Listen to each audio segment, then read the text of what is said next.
Are you a football fan? Have you ever found yourself wondering, what in the world was that ref thinking? Well, Mike D, the referee, is here to help you. Join me on Whistle Talk as I talk to professionals on the field and in the booth to help you understand what is going on inside the mind of a football official.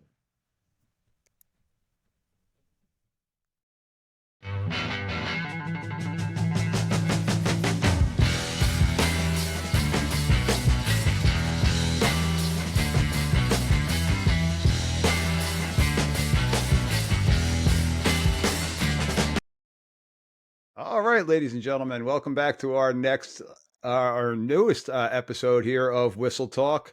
Tonight we're trying out the live stream once again, so make sure you're going out on YouTube, taking a look at that live stream, throwing on your chats. Got it posted on LinkedIn, some Twitter stuff, so we'll see how that all goes. So make sure that everybody is jumping on there. I know YouTube, it takes a minute or so until it starts up, but we should be good to go. So tonight, got the pleasure of having two very esteemed colleagues in the officiating world joining us from Texas, which I know, reading the Facebook comments, the TASO, okay, the Texas Association, Texas Association of Sports Officials. All right, I've been missing words on that one. Are joining us tonight. I got Mr. Mike Wise here tonight and Jenifer Calhoun joining us from Texas.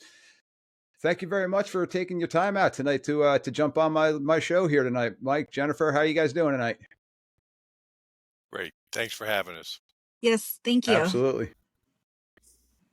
So, Mike, why don't you, we'll start off with you. I know you're a little bit more of a seasoned official than Jenifer, so I'm going to pass it along to you first. So, Mike, why don't you introduce yourself to the guests that are out there? That's a polite way of saying I'm an old guy. Is that what that was?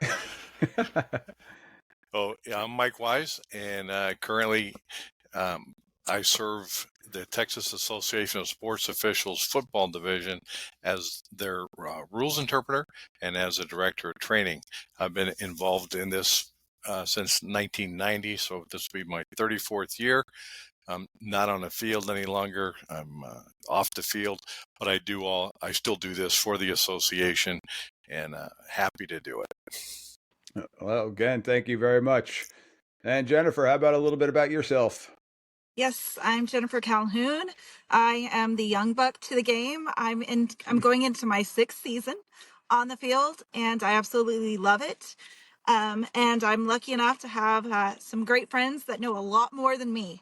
But you'll mostly know me from all of my endeavors to help recruit, get more folks on the field. So that way you're not working shorthanded every week. I hear you on that. That's always been my crux of having this podcast, is just try to get the word out there. Let's recruit. Let's get more people out there. I love hearing that. So with that being said,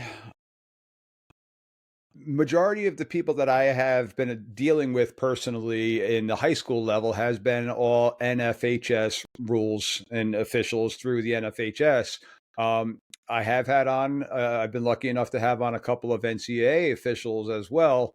And I know that a lot of the feedback and a lot of the comments that I do get from the listeners out there are about the differences between the NFHS and how Texas, and I'm going to just keep it broad right now, but how Texas, their rules. So if one of you wants to jump in and kind of explain what the main differences are between NFHS and how it's run in Texas, jump right in.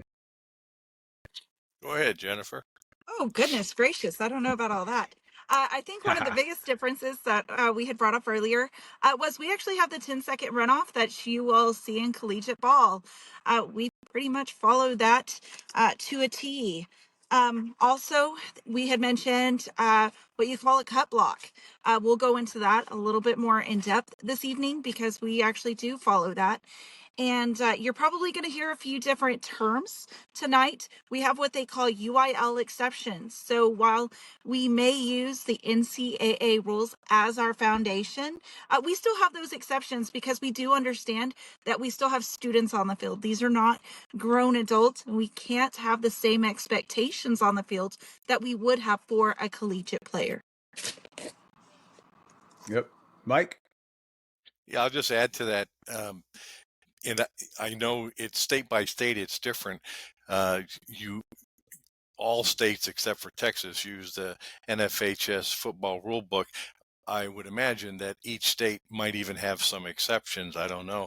But to talk about the organization in Texas, we have the organization that governs extracurricular activities in the schools, and that's the University Interscholastic League, or UIL. And they are one entity. I don't know what, like, for example, you would have in New Jersey that matches that. But then a different entity is ours, the Texas Association of Sports Officials, and we are not a part of the UIL, but obviously work hand in hand with them. But we're two different bodies all the way up to the top. Oh, okay. That's interesting. Yeah. So here in New Jersey, we all fall under the umbrella of the NJSIAA, the New Jersey Interscholastic Sports Association, Athletic Association. I'm sorry. Hopefully, nobody from the state level is listening to me butcher that. I apologize. But it's a mouthful with that. But yeah, here in New Jersey, we all fall under the NJSIAA, and we all follow the NFHS, and that's actually across the board with pretty much all of our sports of going with the federation rules. Where now, again, referring back to, as Jenifer was saying, down in Texas, you are typically utilizing the NCAA rules, which does have some modifications. The 10-second runoff being one of them that we see a lot on Saturdays, that we don't use here in New Jersey and pretty much the good majority of the country. Mike, being the elder statesman and being around, Jenifer's only been in it for 6 years. Has Texas always been using the NCAA rules? Is that something that's kind of new, or has it always been that way? Yeah, as far as I know, it's been that way. And I brought this book with me today. It's called Anatomy of a Game. This book Okay. was written by David Nelson. David was a long time rules editor for the NCAA. And so what he did is he kept all of his notes. And before he passed, he went through and basically wrote a history of the NCAA rules year by year. It's a great book. But in the book, he talks about the things that Texas high schools have contributed to the rules, because there has been this close partnership over the years between Texas high school football and the NCAA. So we've pretty much been symbiotic the whole way along. We've had exceptions, as far as I know, all the way along, but we still we use them as our base. Okay. And now I know here in New Jersey and again across the country, there are always going to be your state associations that are going to have little modifications to what the federation is. One of the examples I could say that I know right off the top of my head is the overtime rule. One state will start, and here in New Jersey, we actually do follow the collegiate overtime rule, where in other states, the ball is being placed at the 10-yard line. Other states, I know of, the ball is being placed at the 3-yard line, and they're getting one play to try to get it in. So I know that's just one thing where you do see variations from state to state, although it still is falling under the NFHS umbrella. Mike, Jenifer, I say one thing that we just skipped by? In addition to the UIL in Texas, who governs the public schools, we also have private schools in Texas, and there are a couple of different bodies. The primary one being TAPS, and they also have They're exceptions, but for the most part, they are the same as the UIL. Their one significant difference is they have a mercy rule in their game, and we still don't have a mercy rule in Texas 11-man football. And I don't know about NFHS if you have a mercy rule. So our state of New Jersey, and I'm not. I'll ask you for your clarification. We have our mercy rules turns into a running clock with a 33-point lead. We're not ending the game, but a 33-point lead in the second half. So the first half is still played straight. Second half, if a team goes up by 33 points, we now have a running clock, and we stop the play at what we depends upon where you learned it. But I was taught spit, score, penalty, injury, or timeout would be the only 4 times that the clock would stop once it gets into a running clock. Now, when you're talking about a mercy rule, you're saying in the private schools they do have a mercy rule and the public schools do not? Yeah, Jenifer, you probably worked that more. Is it 40 points? It is 40 points. And then we also have something, since you're talking about the mercy rule, is we also have something a little bit more unique, 6-man football. And for that, it's 45 points and we go to the half. And then after that, they have to at least go to the half. And then after that, it's just based upon that 45-point differential versus some NFHS I know has 8-man. Yes. So now when you're talking the mercy rule, though, my son's a baseball player, so I know we have mercy rule, and if you're losing by 10 runs after 5 innings, game's over. So if a team's up by 40, is that the end of the game, or is it change just the dynamic of how the game's played, or like the running clock type scenario that we're doing? Yeah, it's just that's when the running clock kicks in. Okay. 40 points in after halftime. And then in 6-man, the game actually stops at that 45-point differential. Okay, so it does stop at the 6-man level. Okay. Yeah, here in New Jersey, we don't have any 8-man game. It's all 11v11 here in New Jersey, but I know across the country there are definitely 6 and 8-man games, all different places. But yeah, here in New Jersey, that's not something that I'm too familiar with. 6-player football is a wild game, and Jenifer could spend a day talking about 6-player football. I know. The other night, I did 11,754 steps. So if that tells you how wild it can get. Did you make it through the whole game, or did you have to stop at halftime? No, we actually made it through the whole thing, and thank goodness for pre-workout. What was the score? It was 82-65. There you go. See, I love that game. It was great, and several points through it, we were actually within 3. So they would get about 10 and then bring it down to 3-ish points, and then back up. So it was this constant back and forth, and actually it was probably one of my best games of the season and one of the most fun, just because both teams were really in it, really competitive, and even when they got down to that 10 or 15 points, they did not give up. So good on them. I get it. One team has to lose, but in that case, the fans didn't have to lose because they got a darn good game out of it. Okay, now I've watched arena football and I've seen the small sided teams and different things like that. Are you playing on a full field when it's 6v6? It's 80. Okay, 80 yards. That's still a lot of running. So I could definitely see where you get those 11,000 steps in. Yes, and we also typically they assign us 4-person mechanics versus that 5 or 7 people on the field. So in my case, being on the line, when we would go for that try or the extra point, I'm actually having to run under the upright. So I get a few extra steps. You get the touchdown, and then if they're kicking, you're running a little bit more. Wow, that sounds like a lot of fun to play, but whew, I give you a lot of credit for working those games. We don't get to sit on the bench, unfortunately, between plays and swap out. Yeah, that's actually one thing that a lot of people don't understand is we don't get to make in-game adjustments and going over to a dry erase board and talking over a play with the coach, like some of the teams get to do. So I'm not gonna lie. My first introduction to Texas football was Friday Night Lights, which I'm sure you're both familiar with. I read the book when it first came out, and then saw the movie, which didn't really do the book justice. I got to say, I wasn't a big fan of the movie. I loved the book better. Um, but the atmosphere that you all have down at Texas, I haven't been able to personally experience that. What's it like with those big games? I just saw DeSoto versus Duncanville was this past weekend. How Mhm. many fans are you guys getting at a game like that? Mike, that's all on you. You're the big wig here. I don't, that's a great question, Mike. And I don't know how many they had there. My guess is as many as the stadium would hold, which it may be 20,000. I don't know. That's just a guess. I have no idea.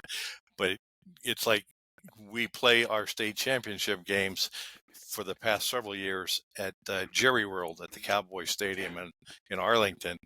Yep. And when you start on Wednesday with the 6-player games, and you work your way through the two divisions in each classification all the way up to Saturday, and by Saturday, and even sometimes on Friday, you're going to have 45 to 50,000 people in there watching some of those games if they're particularly competitive. That's an amazing atmosphere. I would love to be able to witness that myself. So it's on my bucket list. I've got a whole bucket list of when I retire. I got 5 more years of teaching to go before I'm able to retire. Making a trip down south for Big 12 SEC football and some Texas high school football is on my list of things that I definitely want to experience. It's We had crazy. It's crazy talking to my friends when they move down here and they've worked other states in football, because we'll have, say, a 3A, 4A game, right? Not really huge, but for them, they said that's bigger than some of their college games.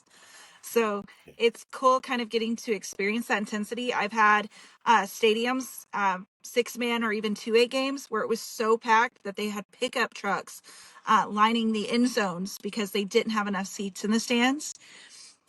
And it's when it's that tight, it may be a small stadium, but you can just feel the energy. And if that doesn't pump you up and make you run a little bit harder when you're completely gassed, I don't know what does. when I first started, I was working out of in West Texas in that area, and there was a town that I used to love to go to because I think the population of the town was like 400, and there would never be less than 1,500 or 2,000 people in the stands. I don't know where they came from because the town population was only 400, but they came from I don't know where. It was great. That's great stuff. That really is. It really All becomes right, a so community building thing. So I'm acquiescing about my retirement time here, which I still got many moons to go. So let's get back to talking some rules here.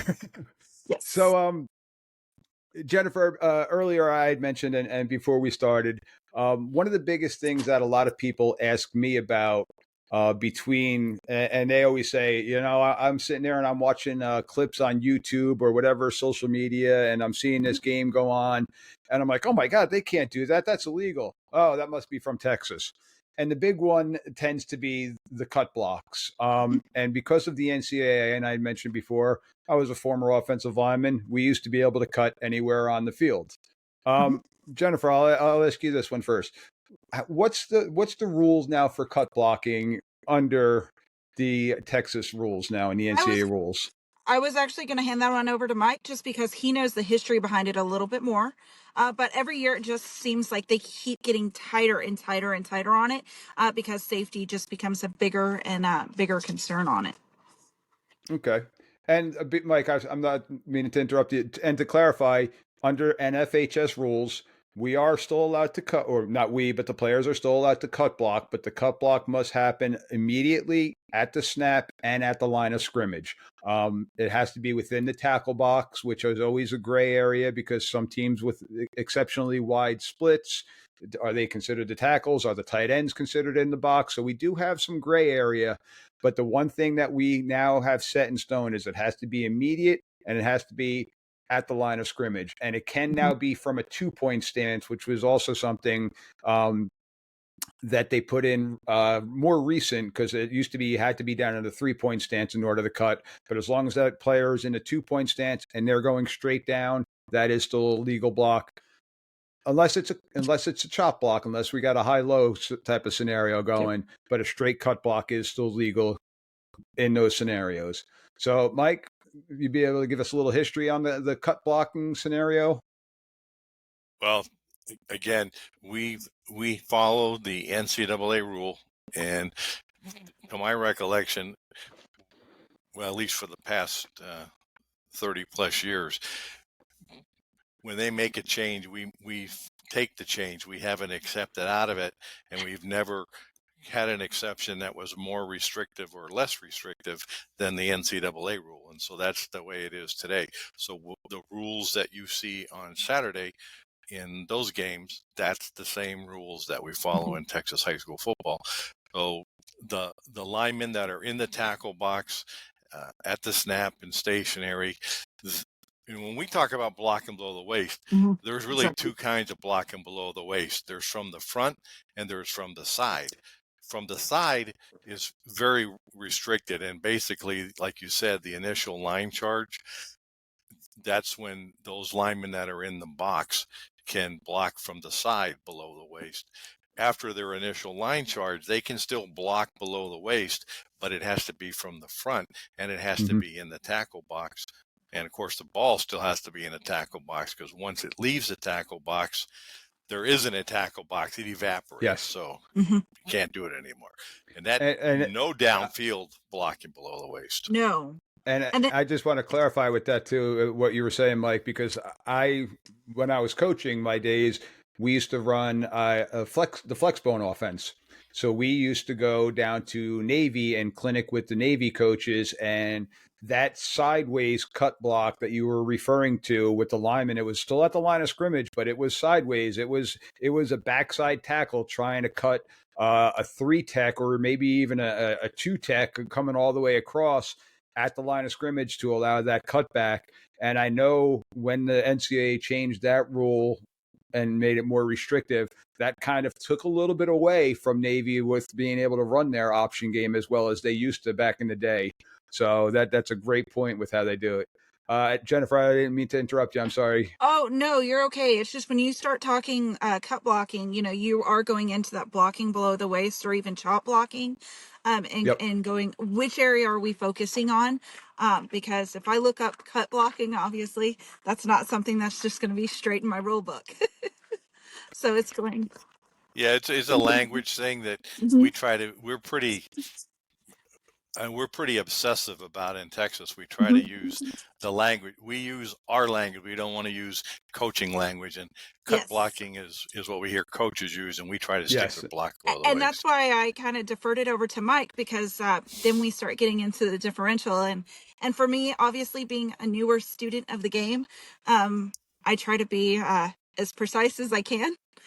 With what I use, and that way, whenever since as a line judge, whenever I'm communicating with coaches, I'm using textbook language so they know that I know what I'm talking about. Yeah, no, I agree, and that was my old coaching habits coming out of me with that one. So I do apologize. Oh no, you're good. So I know it used to be a block below the waist from, say, a running back on a blitzing linebacker. That used to be a legal play in the NCAA. They've now taken that out, if I remember correctly. Is that true? No, he can still block below the waist from the front, as long as the ball's still in the box. So yeah, he can do that, but it has to be from the front. It can't be. And for us, we base front as the direction that the player is looking, and we put the hands of a clock at 10 and at 2. And so even though the front of my body, for example, might be this 10 to 2, if I'm looking over here, then my 10 to 2 shifts. And we're the intent is for the kid getting blocked to have a chance to see the block coming, and that's why they base front on where he's looking, based on in and not on the way his the torso's looking. It's on where his head's looking. Okay. So that definitely leaves judgment there with the officials. I'm making that call too still. So that's got to be a tough one. And that's where a lot of the grayscale comes into the rules. It's not just NFHS versus NCAA. It goes into philosophy and how those rules are judged. Gotcha. Yep, and that's always going to be a philosophical and judgmental type of play. So I'm looking through my notes and stuff like this. Jenifer, you going back to your earlier comment, can you explain to the NFHS people about the 10-second runoff that you were referring to?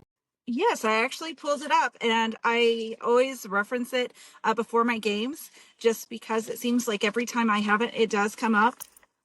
For it, the 10-second runoff, it's part of the penalty option for fouls that stop the clock with less than 2 minutes in either half.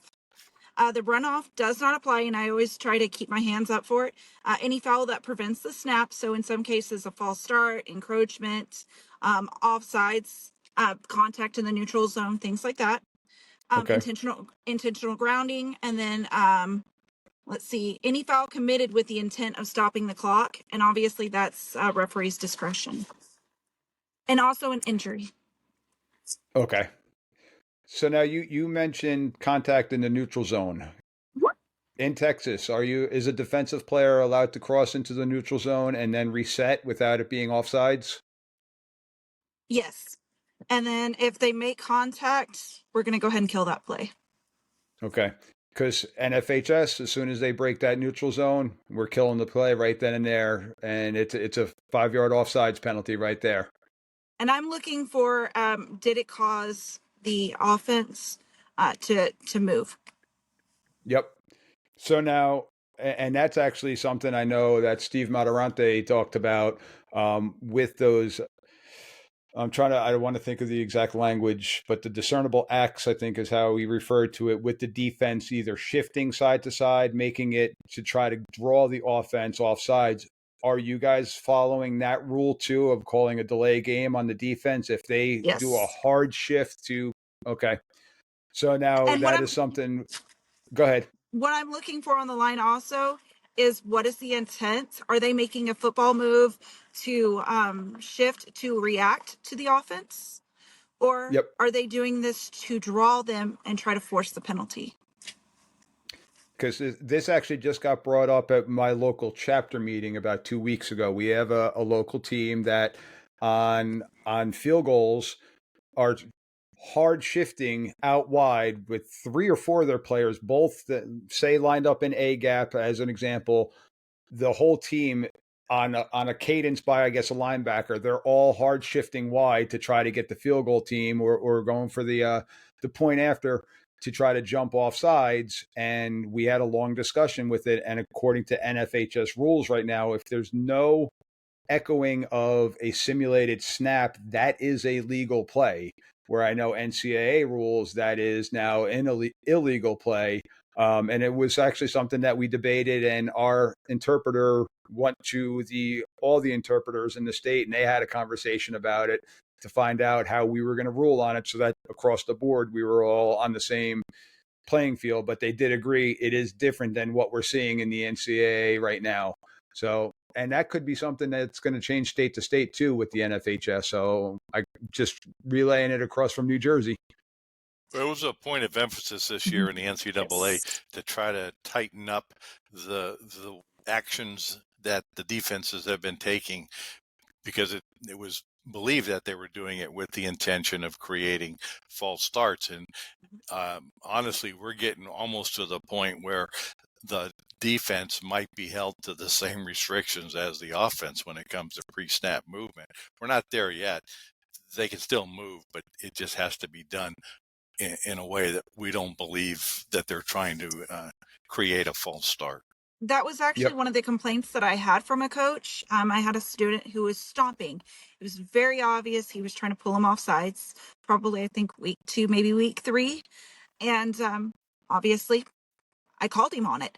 And the coach was like, but he's defense. He can do whatever he wants. No, coach. And I was obviously just like in this conversation, able to clarify that, let him know that he is able to move in response to the offense on what they're doing, but he can't sit there and, in this case, stomp. It was very big and try to create a false start. And Yeah. that is something that we also will call, and that's where my gray area comes into play, because I kind of agree with what you're doing. Here in New Jersey, we are going to call that on the defense, and it's going to be a 5-yard penalty, where years past it would be a 15-yard penalty. They actually just changed it to a 5-yard penalty. At first, they were calling it an unsportsmanlike type of play, so they were hitting them for 15. Now they're calling it a discernible act, where trying to simulate the snap of the ball and to get the offense to flinch with that hard stomp, or with a linebacker making a clap. That's something that they don't normally do. And if the offensive team, if that's their cadence, a clap, now you're trying to draw the team offside. So we will call that on the defense, and we'll hit them basically with a delay game penalty. And before this year, they still couldn't do the clap. They couldn't Yep. essentially emulate the snap cadence. And that was even before this year. And I think last year, it was actually the last 2 years, it was a point of emphasis. Correct me if I'm wrong on that, Mike. But they You're right. couldn't do that then. But I have noticed, you had mentioned the unsportsmanlike versus the 15 versus the 5. I have noticed that, honestly, the 5 does enough to kind of get the game back centered and to prevent the further action. So I feel like Yeah. the 15's a bit of overkill almost. Well, it's like with the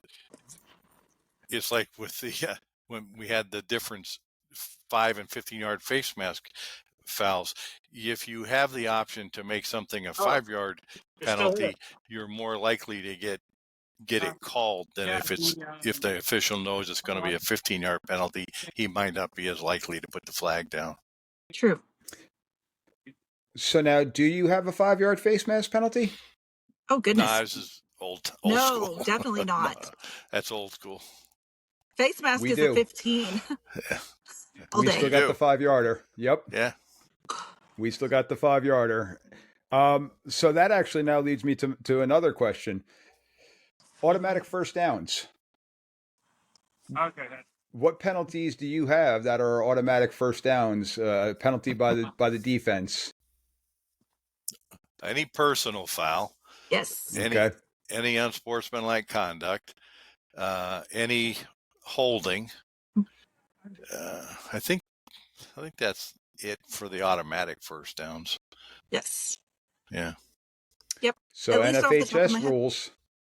NFHS rules is the 3 roughings: roughing the kicker, roughing the quarterback, roughing the snapper. Other than that, it's a 15-yard penalty, and if the 15-yard gains you the first down, then you get a first down. But those 3 penalties are the only penalties that we have in the NFHS that it's an automatic first down. So defensive holding is a 10-yard penalty. If it happened to be 3rd and 12, it's now going to be 3rd and 2. Pass interference, same thing. DPI and your personal fouls are all going to fall into the same category, unless it's the roughing. And we always say roughing. Those are the only automatic first down penalties that we have in the NFHS. Okay. Yep. That's definitely a big difference. Yes. Also, I did want to ask, because I didn't see it in here, how do you handle forward progress? I know with us, obviously, if the player gets hit, knocked back, I thought someone had mentioned in NFHS, it's kind of like the NFL where it's where they go down, or do they actually get the forward progress? No, we give forward progress. Okay.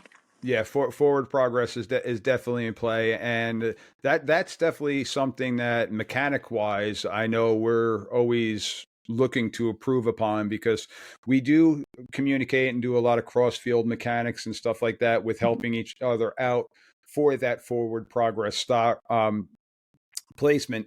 So we always want to try to mirror it, but yeah, we still definitely have forward progress. So if they get driven back, and that actually goes also to then if the player goes out of bounds, if they went out of bounds, but their forward progress was stopped in play, and then they get driven out of bounds, we're still winding the clock at that point in time. We're not killing it for them going out of bounds. So I don't know how is that for you guys? Out of bounds is with, did they go with themselves or were they knocked out, essentially? Is Their how I forward look at progress. it. Yeah, that's kind of the same philosophy that we have. Yes. Let me go back for a second. I just dawned on me when we're talking about the automatic first downs. Pass interference too. It's not a personal foul, but it is an automatic first down. Yes. Yep. And Yeah, I know that. and some Go of that ahead. is almost muscle memory now. It's just when it does happen, like a pass interference, I'm just automatic first down. I know. Here's where we're going. Yeah. So it's actually quite fun that we have with our high school coaches who watch a lot of games on Saturday and Sunday. Pass interference in the end zone, they're looking for the ball on the 1 yard line, and in our rules, if it's 3rd and 11 from the 12 yard line, you're now going to get 3rd and 6, or third, yeah, third So and five and a half from the six half the yard line. distance. We're going half the distance, and it's not an automatic first down. So they're like, "Why isn't that a first down? Why isn't it on the 1?" And I'm like, "Coach, that's not our rules. It's a half the distance penalty from where it was, and it's replay of the down if it doesn't get the line to gain." So that's always one that a lot of coaches are kind of befuddled the first time that they see that. I can see why. Yep. So now, pre-recording, we talked about, and Jenifer, you said you got to throw your first flag with the targeting type of penalty, and Mike, you had asked the question of it being reviewable. Do you use a replay system in Texas for fouls like that? Well, in the state championship game, there's in-game reviews that go on, but outside of that, obviously we don't do it in the games because we don't have the equipment set up there. But what can happen is, for the private schools anyway, they can send the video in, and we have a group of us that will look at it. And if we believe that it was not targeting, then we can take that off. But that's because they have a follow-on suspension in their game that we don't have in the public schools. So we won't do that for the public schools, other than as a courtesy, we might look at it, but nothing's going to change. Okay, so if a public school player gets disqualified from a game because of targeting, they're just out for the remainder of that game. There is no follow through for the following game. For that particular foul, right. Now, if he were to be disqualified for, let's say, a flagrant personal foul, or for the flagrant targeting, or for having two unsportsmanlike, I'm sorry, not the flagrant targeting, for a flagrant personal foul, having two unsportsmanlike conducts, then he does have a half game suspension the next week. Okay, and that's Yep. something that can't be overturned. Only if we make either a rule misapplication or we make a numbering mistake. And it happens where a kid will be identified as having committed a foul, and they say they put it on number 8, and so they kick him out of the game. Well, when we look at the video, it was actually number 3 that should have been ejected. Then we can take the disqualification off of number 8. We don't put it on number 3, but we recommend to the UIL that they take it off of number 8. Okay, no, that's definitely a good system.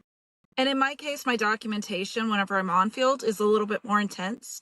Instead of just writing down the foul that it was on, or that who committed the foul, I tend to write down who it was on, as well as time, pretty much anything that I can get within those few seconds before the next snap. So that way I have as much information as possible to assist my white hat in that report.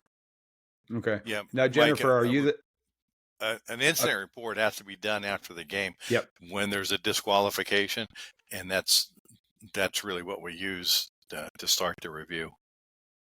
Now, Jennifer, are you the designee for your crew that you're the one doing that documentation, or is everybody on the crew doing that same documentation? Everyone documents their own. Different crews do it different ways. Some people actually record theirs. They tend to have a back judge who records theirs. We tend to document our own fouls, so that way in these circumstances you can communicate exactly what happened, Okay. because sometimes the coaches do have questions about your foul, so it makes you take ownership for it. Absolutely. No, that's I like that you're at least taking ownership on yourself. You threw that flag. You can explain it the best way than anybody else can, instead of having, like you said, the back judge. Now we try to do it that we're all documenting it, but if it's something like that with the report that has to be submitted, then the white hat and that official that threw the flag are going to sit down and make sure that they've got the verbiage correct in that write up, and everything is crossed T's and dotted I's and everything like that. Exactly. So, Yes, and and that's exactly to what try to, we want to do.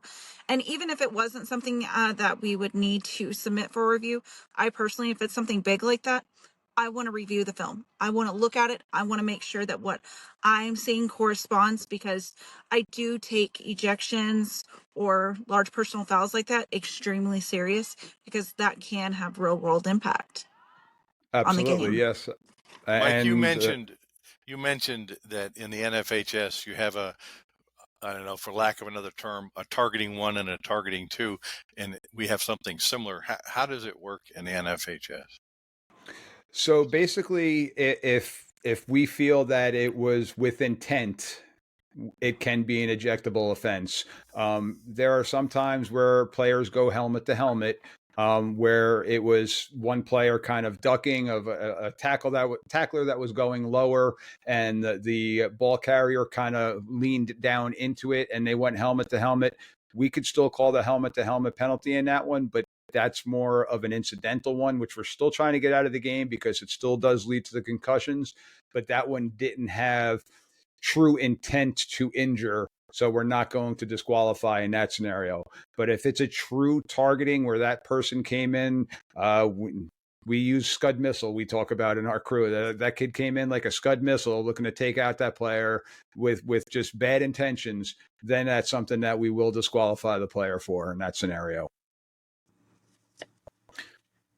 And again, that is something that I couldn't honestly tell you if that's across the board with NFHS, but I know that that's our philosophy in our chapter in New Jersey, and pretty much throughout the state of New Jersey, because we do talk about philosophy, and you had mentioned it before about the philosophy behind it, where we're looking, we understand we're dealing with kids. So we do want to make sure that the game is as safe as possible for those kids, but they're also kids, and we understand that some of them do make mistakes. It happens, and a lot of time it's not with malintent. As a lot of times it was just a bad play, and they're going to get penalized for it. But is it something that needed to be ejectable? That's where it's going to fall under the discretion, and typically that's going to be, again, like you were mentioning, Jennifer, it's going to be the throwing official in consultation with the white hat if we are going to disqualify that player or not. Sometimes it's like you said earlier. Sometimes you see it, you know it. Like there was ill will in that play from Jump Street. You knew it, right? It hit your bones. You knew it, and that's the ones you got to throw, and those are the ones you got to get. Yes, and I know personally in 6 years, I I I just don't. I may have thrown a non-flagrant, but an actual flagrant or something massive, one time. Just Yep. because when you, like you said, when you see it, you know it. It's massive, and when that moment happens, and that's why, like I said, I like to go back, see that film, and make sure that my instincts are properly aligned with what I'm seeing. Now, what film do you standardly use in Texas? What program is most of the state falling under one program? Most of my stuff is through Huddle, and then Okay. for collegiate, it's through. I'm not in collegiate, but I've done a little bit of replay camps, and we use DV Sport. Yep. Okay. Yeah, we're predominantly huddle here for the high school level, and I know collegiately some of them are still using huddle, some of them are transitioning for our smaller colleges around here. We have a lot of Division III colleges in our area, so I know a lot of the D3 schools are still using huddle. Mike, anything you wanted to add to that? About the film?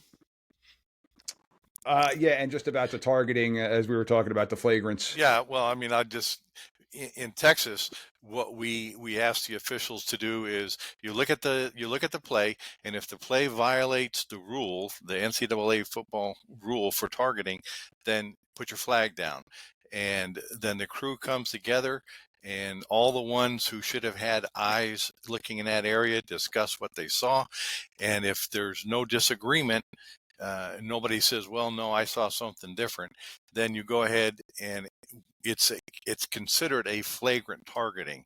I mean, it doesn't have to be like it's a vicious hit, even though we use the word flagrant. It's a flagrant targeting, and he's disqualified.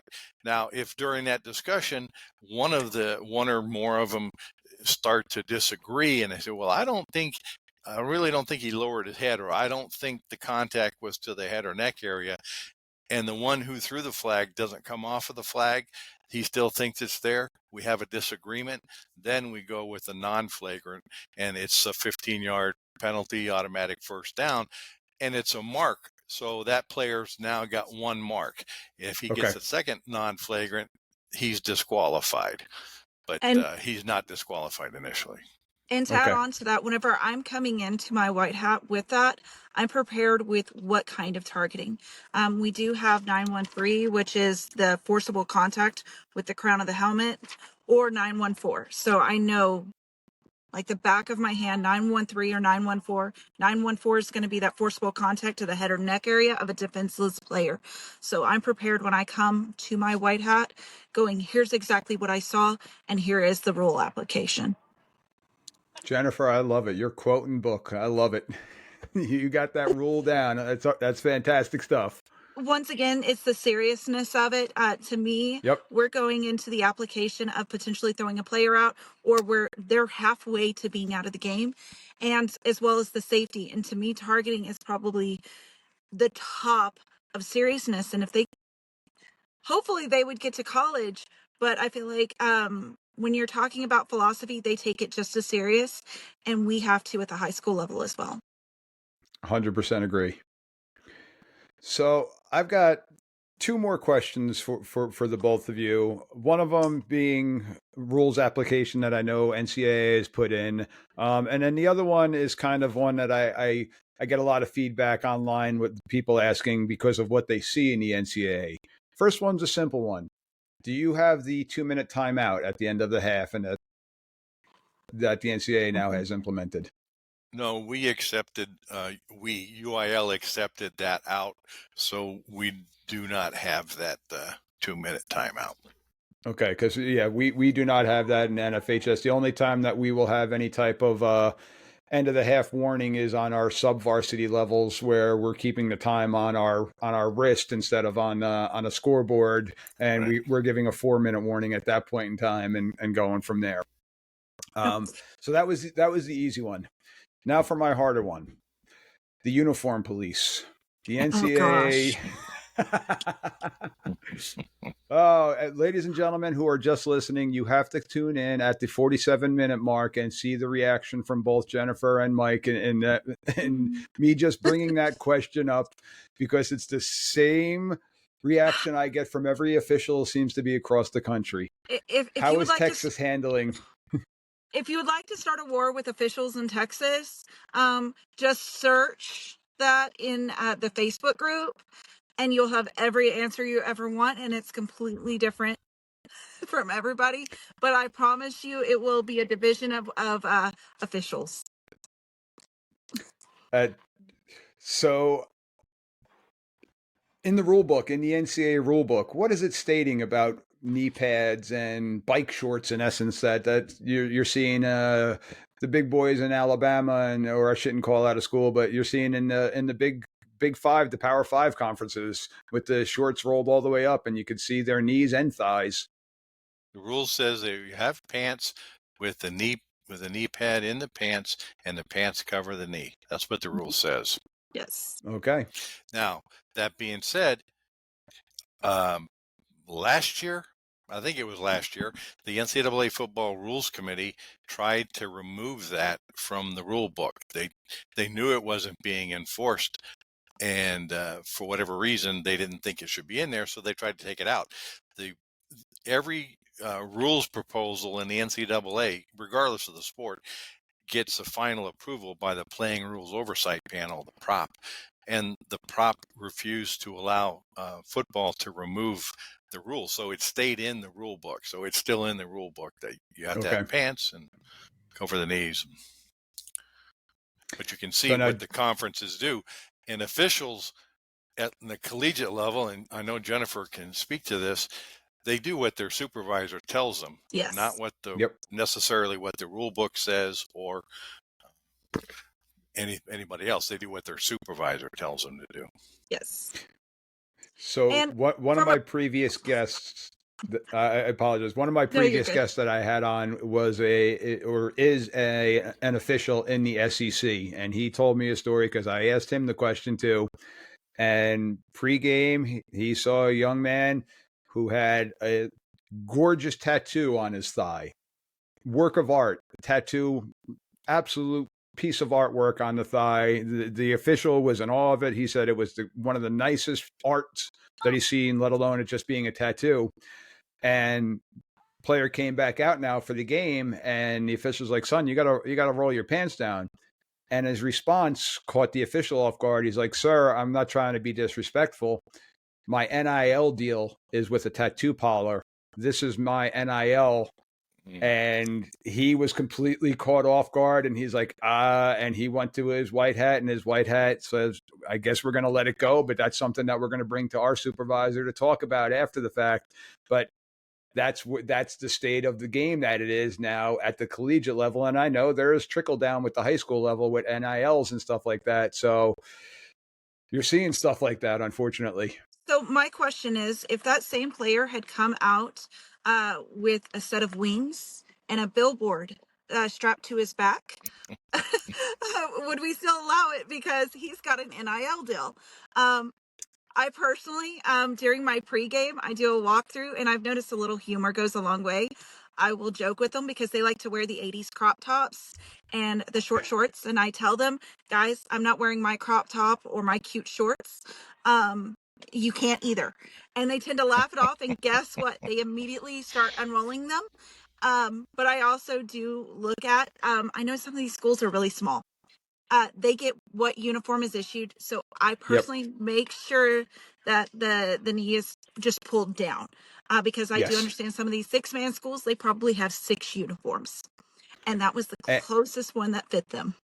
Yeah, and that's something that me and the crew that I'm on, philosophically, we have the exact same mindset, because you have some players that are on a low income team that happen to be 6'7", and the largest pant that they have for them, the need, as long as they continue to try to tug them down and pull them down and they're doing the right thing, we're not going to penalize the kid. Where unfortunately we do have crews that, nope, that kid can't play the game, and never going to take the game away from the player. But now if that team comes rolling out with 120 on their team and they're all wearing brand new uniforms, well, then we got a little bit of a different story there. But knowing the demographics of where you're officiating and the players that you have definitely is something that has to be taken into account, because we don't want to take that experience away from a player because they're tall or because they weigh a little bit more than another player. And Jenifer, you actually stole one of my lines, because I'm a former offensive lineman, and I tell the players too, I'm like, "Oh, do I get to roll up and have my belly hanging out like you guys?" I'm like, "You wouldn't like the 50-year-old pale white belly that I got going on." Well, I mean, I'm a middle-aged woman, and nobody wants to see that out there for me either. But also on Thursday nights, we wear probably the most unflattering, non-athletic shorts I have ever seen in my life. So, like I said, I feel like part of what we do as officials is the psychology of the game and how we communicate effectively. and you figure out what works and how can I be most effective in my preventative officiating. So in this case with knee pads, that 2-second dose of humor immediately gets a positive reaction out of a kid who may have ignored you. Maybe if you were almost too stern, do we need to be serious? Yes, but it's a knee pad. I'm Yep. going to be lighthearted about it and get the most effective response out of them. And it's something that my head official brings up to our attention all the time, and he does make a valid point, but it's not in the rules. But has a knee pad today really saved an ACL injury? But that's not the purpose for the knee Yep. pad. Here it comes. I know. Here it comes. If you go back to the book, it'll tell you. I love it. There were injuries and even deaths coming from bony knees that were being used in a pile against opponents. And so that's why the knee pad was even put into the rule book. That's the purpose for it. And now, the other night, Mike, that saved me. I had a kid who was just like, but ma'am. And Mike and I have had this discussion before regarding the purpose of knee pads.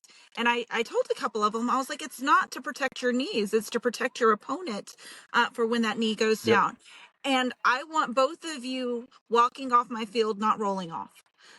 So I'm going to tell the other team the same thing. Guess what? They all immediately. Yep. No, I agree. And like you, I try to make a little fun with them and have them and kill them with kindness. And honey goes a lot longer. And I say, oh, don't you want to be a knee model when you grow up? You're not going to be able to be a knee model. I'm like, I can't be a hand model anymore. Well, and one of the things that was actually brought up, I think it was actually at our state meeting this year, was just how positive affirmation versus going out there and just being the stern ref. Hey, that was a good, clean tackle. That positive affirmation for the correct actions that they were doing goes a long way, because when you do have to throw the flag on the more serious things, now they realize you're not picking on me, ref. You care about me in the game and you care about the safety. And so that way their interaction isn't always negative and enforcer. It's a partner in the game. Yeah, and I like to do a lot of verbal officiating. I'm an umpire, and here in New Jersey, we're still on the defensive side of the ball, and so I'm in the mix with the linemen every single play. And I spit my whistle out, and I'm using my voice more often than not. But yeah, I'll go, hey, great job, hey. I love that you helped him up. Great job. Let's go. Keep that up. Good sportsmanship, different things like that. I always love giving that positive, that little tidbit. Yes, or things like when they're in the coach's box, I tell them, hey guys, move back. The coaches need room to work. Because now, once again, I'm not doing it to be mean. I'm trying to help the coaches have space to work. Yes. Definitely. I'm stealing that one when I'm working the sidelines again. Well, Jenifer, Mike, we're just about at the hour mark, and this kind of flew by. So yeah, thank you very much once again. I've passed the quiz. So ladies and gentlemen, again, Jenifer Calhoun, Mike Wise, I truly appreciate you both taking time out of your busy schedules. Jenifer mentioned before that she's waiting to go to rugby practice right now, so she took the time out from rugby. Hey, she's got to blow off some steam. Refs need hobbies too. Absolutely. I love it. But once again, thank you both for taking the time. Ladies and gentlemen that are out there listening, hit me up. Any questions, hit the like, hit the subscribe button, go to those YouTube pages. You'll be able to see Mike and Jenifer's reaction to the uniform question. Like I said, at that 47-minute mark, definitely want to take a look at that. But hit all those likes, those subscribes. And if anybody has any questions, please feel free, email me, MikeDThereferee@gmail.com. Again, we're all looking to try to grow this sport, continue the sport going in the positive direction, continue the kids to be healthy, coming on and off the field, to start the games and end the games. And it's a great way to stay involved in this sport that we love. If your schedule doesn't allow you to be a coach and you still want to be involved, get into officiating. It's a great way to still be. And like Mike was saying, 20,000 fans at a game, you're still involved in the game. We are the third team, and you will feel that energy the same way. Once again, thank you, Mike. Thank you, Jenifer. Truly appreciate you both taking the time tonight. Thank you for Thanks, having Mike. us. Thank you. All right, guys, and good night. Good night.